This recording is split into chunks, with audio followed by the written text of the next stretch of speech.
आज हम आपको एक बहुत ही विचित्र अद्भुत कहानी आपके साथ साझा कर रहे हैं और इस कहानी से आप बहुत कुछ सीखेंगे कि किस तरह मनुष्य जो है अंधकार, दुख, निराशा में लगातार फंसता जा रहा है और किस प्रकार वह परमेश्वर के साथ जो उसका संबंध था वो दिन प्रतिदिन कम होता जा रहा है। तो इस कहानी से हम बहुत कुछ सीखेंगे। तो अब इस कहानी को बिना देर किए अब हम सुनते हैं और आप इस कहानी को बड़े श्रद्धा भाव से सुनिए ताकि आप इस कहानी से बहुत कुछ शिक्षा ले सकें। तो आइए सुनते हैं इस कहानी को।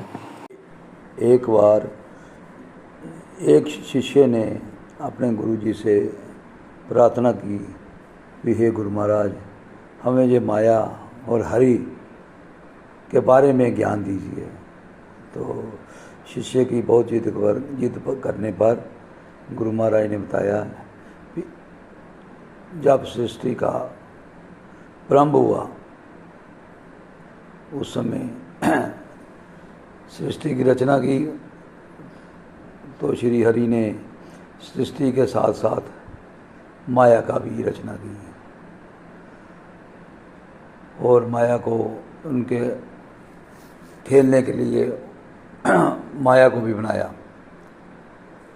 परंतु एक बार श्री हरि अपनी विश्राम मुर्दा में आराम कर रहे थे तो माया वहाँ पर बड़े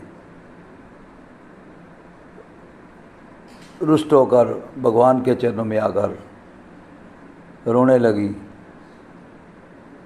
और अपना दुखड़ा सुनाने लगी कि हे श्री हरि, ये जो आपने रचना की है और ये जो लोग हैं, ये जो बड़े ही काम क्रोधी, लापरवाही, क्रूप और बड़े बुरे प्रताप वाले हैं, मैं इनको खिला कर खेडे खिला कर दुखी हो गई हूँ और ये मेरा आखा, ये मेरा बिल्कुल मेरे को समझते नहीं।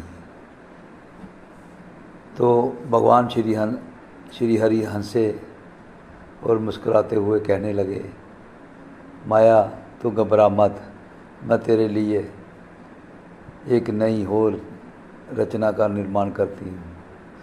और वो माया को अपने कक्ष में ले गए और वहाँ पर उन्होंने अपना एक बस्तर उठाया और उस बस्तर को देखकर माया चकित हो गई, हैरान हो गई कि हे प्रभु, ये कैसी रचना की आपने, ये तो अद्भुत रचना है। ये तो तब श्री हरि ने बताया, रानी है, ये मेरे अंश के ही स्वरूप हैं, इसमें मैं ही समझूं, मेरे को ही समझो। तो माया ने कहा, तो फिर मैं इसको कैसे खिलाऊंगी, अगर आप भी आपको खरा खिलाऊंगी, आपको खेले खरा कराऊंगी। तो भगवान ने कहा नहीं। तो श्री माया ने बोली कि हे प्रभु, तो ऐसे करते हैं। तो श्री हरि ने बोला कि माया, इसको 50% तुम इन प्राणी को खेले कराओ और 50% मेरा। पर माया नहीं मानी। माया ने कहा, प्रभु, जहाँ 50% आपको ही लोग सब प्राणी आपकी तरफ ही देखेंगे, मेरे साथ कोई खेलेगा ही नहीं। तो बड़ा तर्क वितर्क और बड़े वाद विवाद हुए। बाद में ये फैसला किया श्री हरि ने और माया ने कि 99% लोग मेरे से खेलेंगे और 1% अभी आप अपने प्राणी से खेलेंगे, उनका आपके साथ लगाव होगा। परंतु माया ने एक शर्त रख ली। माया ने शर्त रखी कि मैं उनको सामने होकर प्रत्यक्ष रूप में आकर उनको खेले कराऊंगी और उनके साथ जीवन का चलन कराऊंगी और अपनी पूरी अपना रूप स्वरूप कई तरह के रूप स्वरूप बनकर उनको क्यों मैं नचाऊँगी, परंतु आप 1% भी होंगे, वो भी आप प्रत्यक्ष नहीं अप्रत्यक्ष रूप से, दृश्य रूप से उनके साथ खेलें करेंगे, उनको नचाएंगे और उनका मनोरंजन करेंगे।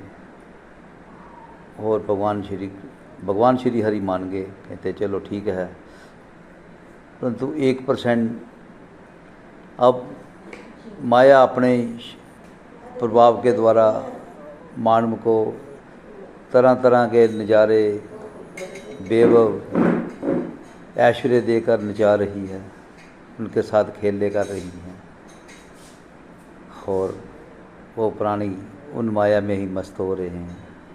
और दूसरी तरफ भगवान जो 1% उनकी तरफ चला जाता है, वो माया को मुड़कर देखता ही नहीं, माया का उनका कोई प्रभाव नहीं होता, वो परमात्मा की खेलों में ही, परमात्मा के प्रेम में ही खींचे चले जाते हैं। उनको परमात्मा के सिवा, श्री हरि के सिवा और किसी की को देखने की मन ही नहीं उनका जाता, और मन माया से वो सदा के लिए दूर हो जाता है। इस प्रकार शिष्य को जैसा बताते हैं कि जो परमात्मा का भजन करते हैं, अपने नाम दाम के द्वारा या सत्संग के द्वारा या सेवा के द्वारा परमात्मा उनको अपनी तरफ खींच लेता है और वो उनसे खेलता है। और जो माया होती है वो 99% वो अपने बेवव ऐश्वर्य सुख दुख का नज़ारा दिखाकर अपनी तरफ खींच लेती है। इस तरह माया और हरि का खेल दोनों का चलता रहता है। इस प्रकार श्री शिष्य की बात सुनकर श्री गुरु महाराज बोले जय श्री हरि, और श्री हरि की कृपा अपरंपार है, ये वो ही जान सकता है जिसने परमात्मा को श्री हरि को साथ खेला किया है।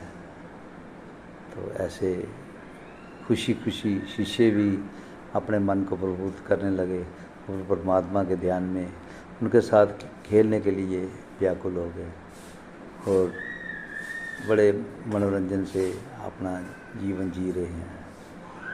और आप इसको नई और भी कोई ऐसी पुरातन कथा को सुनने के लिए और ध्यान अच्छी तरह अपने माया को पकड़ने के लिए इस सब्सक्राइब को ज़रूर करें, इस चैनल को सब्सक्राइब ज़रूर करें, शेयर करें, अपने दोस्तों मित्रों संबंधियों के साथ शेयर करें। जय श्री हरि।